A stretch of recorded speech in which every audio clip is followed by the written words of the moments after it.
Praise the Lord, Saints. This is Elder Adrian Heyman. And I was thinking about something for several days now. I've been thinking about how should I present it? Because it's an experience, personal experience, but this is also something to share with in case others would like to go into being foster parents. And just let you know that we've definitely had our experiences in doing so. But my wife and I concentrated more on not the little babies, ones that are so cute and cuddly, but we concentrated on the teens, those that really a lot of people don't want to do because of their issues. And I'm going to speak about this not from the side of what they did wrong or what they're to blame, but just as a person who had the experience of being a foster parent and a safe foster parent. We've talked to one or two others who've had that same experience, and it's not an easy thing. And what I want to do is this. Ultimately, it didn't work for us, but that does not mean it doesn't work. I think our dynamics was such that something was going to happen, and as it so happened, it was probably for the best because of what's happened subsequently. So at this time, I probably wouldn't be a very good foster parent anyway, just because of the experiences with my wife and I. But there were three things that I wanted to hit on to sort of express or be able to understand, and not go into being a foster parent blindly. I mean, I think it's worth it. I think the experience, even though it eventually didn't work for us to keep them more than what we did, I would not trade that experience for the world. It was actually fruitful to me. Our son was, of course, grown, and my wife always wanted to have daughters, and to be honest, so did I. And maybe being a foster parent was the first step towards maybe keeping someone. And I thought it would be like long-term foster care, which we would have said, okay, that's fine, because that meant that they would be in our house for over a year, over 2 years, and maybe until they turn 18. It didn't quite turn out that way, but I still think that there's a need for someone to be able to provide that care. I think there is a need for someone's heart to be open. I think it's a need for someone to at least show love to kids that sometimes people sort of dismiss or throw away or whatever.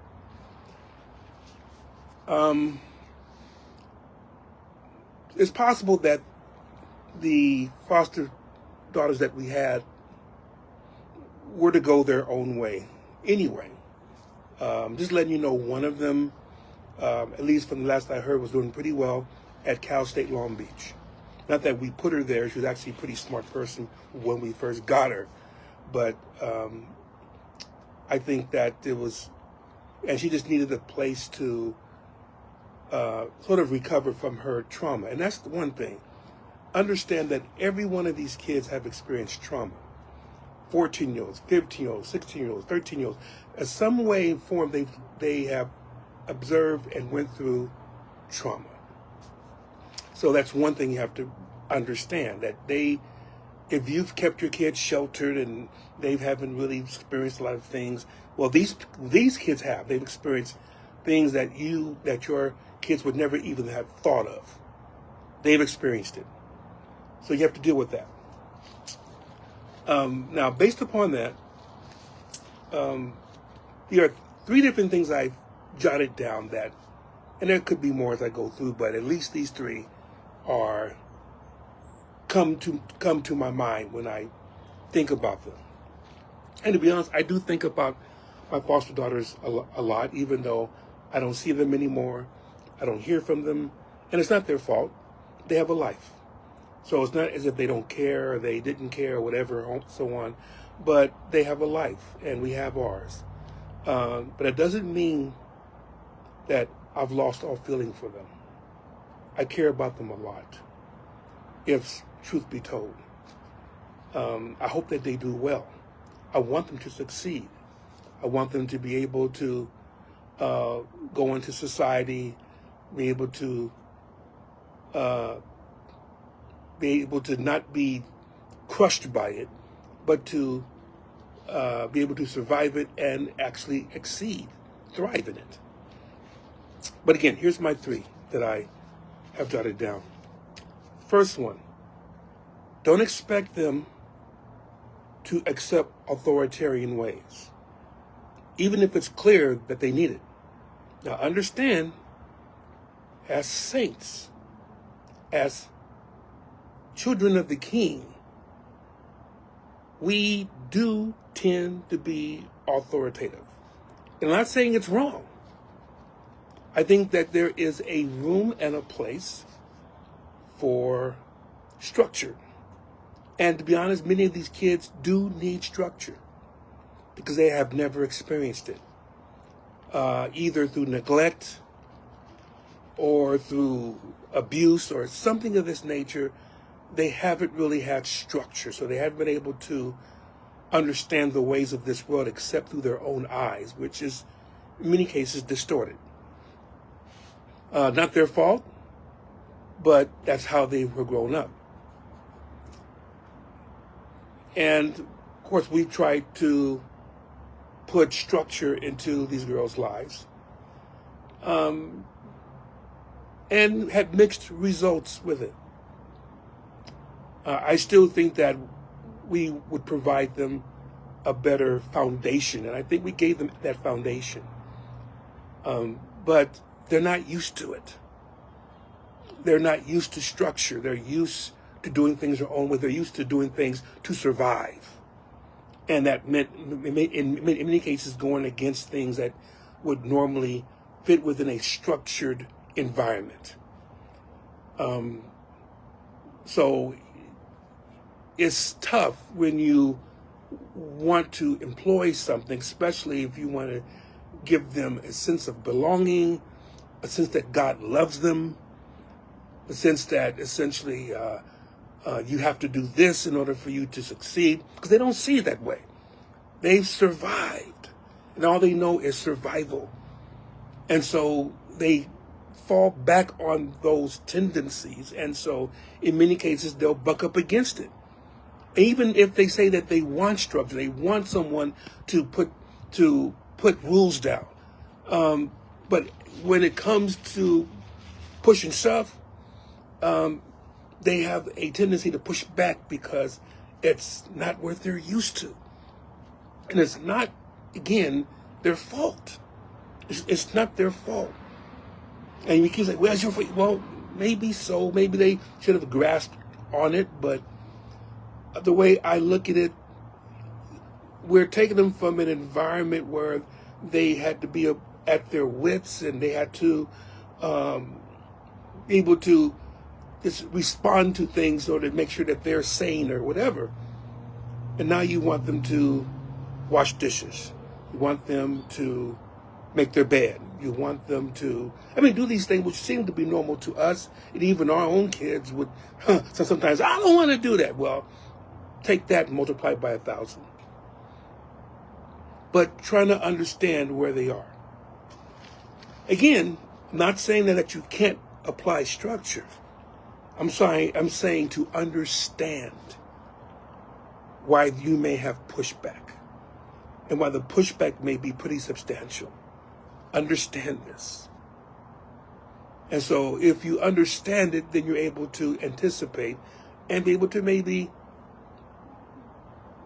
act more they can maybe be more, maybe more receptive because you can do it in a certain way that they don't rebel. That's number one. Number two, do not expect to replace their parents, whether they're alive or dead. I don't care if their parents beat them. I don't care if their parents abandoned them. I don't care if their parents led them into things that were against the law. No, doesn't care. And that's who they feel loved them. Maybe they didn't love them as much as they should have. I can possibly say that. But again, we can't really, judge them on that either. Because you don't know, you haven't been there. Maybe that's all that they knew. Maybe they were products of an abusive environment, of a environment that didn't care for their welfare. So they did the best that they could, and they showed they showed love the best way that they knew how, even if it wasn't sufficient. But that's who they feel. And it may hurt because you're acting like their first, maybe their first parent who actually did things to keep them safe. Not just there to, and again, not blaming the mother or the father either. It's just what it is, or other relatives that may have happened. But just letting you know that essentially they had their bonds with their parents. And because they have the bonds, you have to respect that. Knowing you will never replace them. All you can do is say, especially if you're a foster parent. Foster parent, there's no way you're going to replace their parents. Because you're always working towards reconciliation anyway. Even if it's long term. Even if it's long term. I mean long-term foster care. So if you go within that knowledge and say that I will help you, maybe you have a relationship where, like for instance, the daughters that called me Pops. That's fine, Pops. Not Daddy, not that, okay, but Pops. That's good. At least there's someone in their life that hopefully they look up to and they respect. But I really want to impress upon you that foster parenting is not adoptive. You're not adopting them. You may want to at some time. They may agree to it at some time. But in the system that they're in, it's not adoption. Adoption means you assume full responsibility as actual parents. And in the eyes of the law, you are the actual parents. But in terms of foster, the system is still their responsible guardian. You're just an agent of the system. Think of it that way. You're an agent of the system. And it is just as the way it sounds. It's not that you will understand how they feel or that you can replace because you're part of the system. So we have to be careful about that. That's number two. Number three, if you want to be a good foster parent, you have to give your heart to love them. However, you also do it with the full expectation that your heart will be broken. And I don't mean that in terms of how bad they are or whether they rejected you. It has nothing to do with that. And this is what they tell you. Don't get attached to the children. But I'm saying if you want to be a good foster parent, you're going to be attached in some way. You have to. Otherwise, you're just there for the money. And it's not that much money that's going to suffice for what you care. And be honest, I care for my daughters. I call them my daughters still, even though they're foster and they're wherever they are, no matter who they are. And I end up having 4. I'm not going to name their names. I don't want them to be embarrassed. I don't want them to feel like I have any animosity towards them. I do not. I love them. I love them. But I had to let them go. For one reason or another, you have to let them go. And whether it's to another parent, whether it's because now they've reached adulthood and they can make decisions for their own, whether they just don't want to be part of this family, you still you still have given your heart to them. And yes, I miss them. I think about them quite a bit. But you do move on and you do things and so on. But I think still that the experience of being a foster parent is wonderful. I do believe it's wonderful. Maybe it wasn't everything I cracked it up to be, but then it was, in other ways, it was even more. So don't refuse if you can. There's someone that needs your help. They do. And I'm not saying this because someone told me to do it. I'm saying this of my own volition. As Christ adopted us. Think about it. Christ adopted us with the knowledge that some of us will turn our backs on him. But he still gave his heart anyway. And if we're supposed to be like Christ, well, that's really made it hit home. If we're going to be like Christ. And yes, adopted doesn't mean foster, but it's the first step. And you can't take a first step unless you really care for that particular person and not treat them as income. Just thought I would be saying something. Just thought I would say something.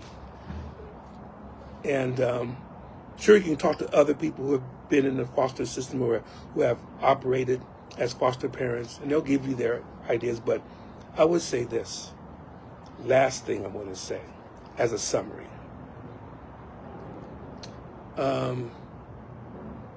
Foster parents, expect your heart to be broken, but give your heart anyway. That's the only way that these children, and they're children to me, it's the only way that they're going to really succeed, whether you hold them for a month, a year, a decade. Love them. They require it, and that is the least that we can do. Love you all. In Jesus' name. Take care. Sorry.